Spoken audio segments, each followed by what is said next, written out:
Book of Heaven Volume 3 by Luisa Piccarreta. Page 49–55. February 27, 1900. The divine will binds Jesus to the soul. The great evil of murmuring. Having abandoned all of myself in the lovable will of our Lord, I saw myself surrounded completely by my sweet Jesus, inside and out.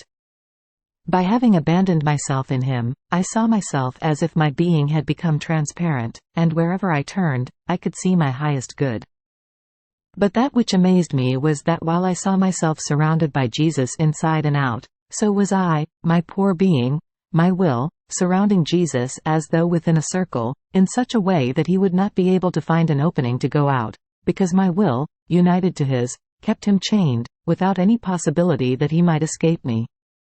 O admirable secret of the will of my Lord, indescribable is your happiness. Now, while I was in this state, blessed Jesus told me, "My daughter, in the soul who is completely transformed in my volition I find sweet rest." Her soul becomes for me like those soft objects which cause no bother to someone who wants to rest. On the contrary, be they even tired and suffering people, the softness and the pleasure they receive in resting over those objects is such that, when they wake up, they find themselves strong and healthy. Such is for me the soul who is conformed to my will, and I, as recompense, let myself be bound by her will, and I make the divine sun shine in her as in the full midday. Having said this, he disappeared. Then, later, after I received communion, he came back and transported me outside of myself. I could see many people, and Jesus told me, Tell them that great is the evil they do by murmuring about one another. They draw my indignation, and with justice, because I see that while they are subject to the same miseries and weaknesses, they do nothing but raise tribunals against one another. If they do this among themselves, what should I, who am pure and holy, do with them? According to the charity which they exercise toward one another, so do I feel drawn to use mercy with them. Jesus was saying this to me, and I repeated it to those people, and then we withdrew. March 2, 1900. The union of wills is that which most binds the soul to Jesus. This morning, after I received Holy Communion, my sweet Jesus made Himself seen crucified, and I felt drawn interiorly to reflect myself in Him, to be able to become like Him, and Jesus reflected Himself in me, to draw me to His likeness. While doing this, I felt the pains of my crucified Lord being infused in me, and with all goodness He told me, "I want suffering to be your nourishment, not only as suffering, but as the fruit of my will." The most sincere kiss which binds our friendship more tightly is the union of our wills, and the indissoluble bond that will clasp us in continuous embraces will be the continuous suffering. While he was saying this, blessed Jesus unnailed himself, took his cross and laid it in the interior of my body, and I too was so stretched as to feel my bones being dislocated. Moreover, a hand, but I cannot tell with certainty whose it was, pierced my hands and feet through. Jesus, who was seated on the cross which lay in my interior, was all pleased with my suffering and with the one who was piercing my hands, and he added, "Now I can rest in tranquility. I do not even have to take the trouble to crucify you, because obedience wants to do everything herself, and I leave you freely in the hands of obedience."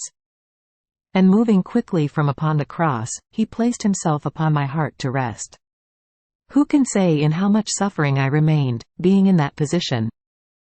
After I remained like this for a long time, Jesus would not bother relieving me as the other times, so as to let me return to my natural state. I could no longer see that hand which had put me on the cross. I said this to Jesus, and he replied, "Who put you on the cross? Did I perhaps do it? It was obedience, and obedience must remove you from it." It seems that this time he wanted to joke, and by his highest grace I obtained that blessed Jesus would free me. March 7, 1900. The soul who is conformed to the divine will binds God. This morning, finding myself outside of myself, I had to go round and round to find my blessed Jesus. Fortunately, I entered into a church and I found him on an altar where the divine sacrifice was being celebrated. Immediately I ran to him and I embraced him, telling him, "Finally I have found you. You made me go round so much to the point of tiring myself, and you were here." And he, looking at me with seriousness, not with the usual benignity, told me, "This morning I feel very embittered, and I feel the full necessity to lay hand to chastisements to free myself of this load." And I, immediately, "My dear, it is nothing. We will remedy it quickly. You will pour your bitternesses into me, and so you will be relieved of this load, isn't it true?" And he, condescending to my words, poured his bitternesses into me. Then, afterwards, clasping all of me to himself, as if he had freed himself of a heavy weight, he added, "The soul who is conformed to my will knows how to infiltrate herself so much into my power as to reach the point of binding me completely, and to her liking she disarms me as she wants. Ah, you, how many times you bind me!" And while saying this, he assumed his usual sweet and benign appearance. March 9, 1900. Grace is like the sun. As I was a little disturbed because of something which it is not necessary to say here, my mind wanted to go wandering about, so as to be assured about my disturbance and so remain at peace.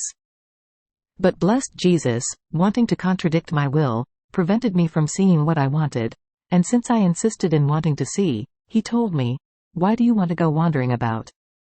Don't you know that one who goes out of my will goes out of the light and confines himself into darkness?" And almost wanting to distract me from what I wanted, he transported me outside of myself, and changing the subject he added, "Take a look at how ungrateful men are to me. The light of the sun fills the whole earth, from one end to another, in such a way that there is no land which does not enjoy the benefit of its light, and there is no one who can complain about being without its beneficial influence. In fact, investing the whole universe, the sun takes it as though in hand to be able to give light to all. Only one who, escaping from its hand, goes to hide in dark places can complain of not enjoying its light. And yet, continuing its charitable office, the sun does not cease to send him a few glimmers of light through its fingers. So is my grace, an image of the sun, which inundates the people everywhere, poor and rich, ignorant and learned, Christians and unbelievers. No one can say he is without it, because the light of truth and the influence of my grace fill the earth, more than the sun in its full midday. But what pain is mine in seeing people who, passing through this light with their eyes closed and confronting my grace with the pestilent torrent of their iniquities, deviate from this light and live voluntarily in dark places, in the midst of cruel enemies. They are exposed to 1,000 dangers, because, not having light, they cannot know clearly whether they are in the midst of friends or enemies, and therefore shun the dangers that surround them. Ah, if the sun had reason and men were able to give this affront to its light, and some of them, to irritate its light and not to see it, reached such ingratitude as to pluck their eyes out so as to be more sure of living in darkness. Ah, instead of sending light, the sun would send laments and cries of sorrow, such as to turn all nature upside down. Yet, that which one would have horror in doing to natural light, men reach such excess as to do to my grace, treating it in this way. But my grace, always benign with them, in the midst of darkness itself and of the madness of their blindness, always sends glimmers of light, because my grace never leaves anyone. It is man who voluntarily goes out of it, and grace, not having him within itself, tries to follow him with glimmers of its light. While saying this, sweet Jesus was extremely afflicted, and I did as much as I could to console him, praying him to pour his bitternesses into me. And he added, "Bear with me if I am a cause of affliction for you, because once in a while I feel all the necessity, with my beloved souls, to pour out my pain in words for the ingratitude of men, so as to move their hearts to repair for such an excess, and to compassion for men themselves. And I, Lord, what I would like is that you do not spare me the sharing in your pains." And as I tried to say some more, he disappeared from me and I returned into myself. March 10, 1900. Effects of suffering and of obedience.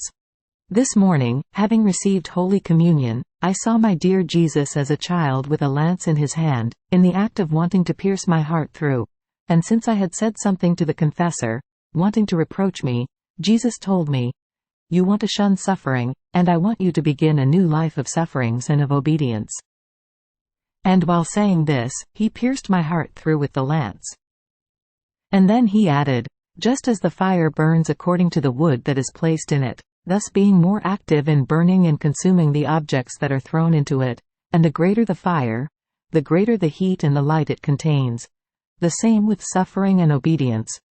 The greater they are, the more the soul becomes capable of destroying what is material, and obedience gives her the shape it wants.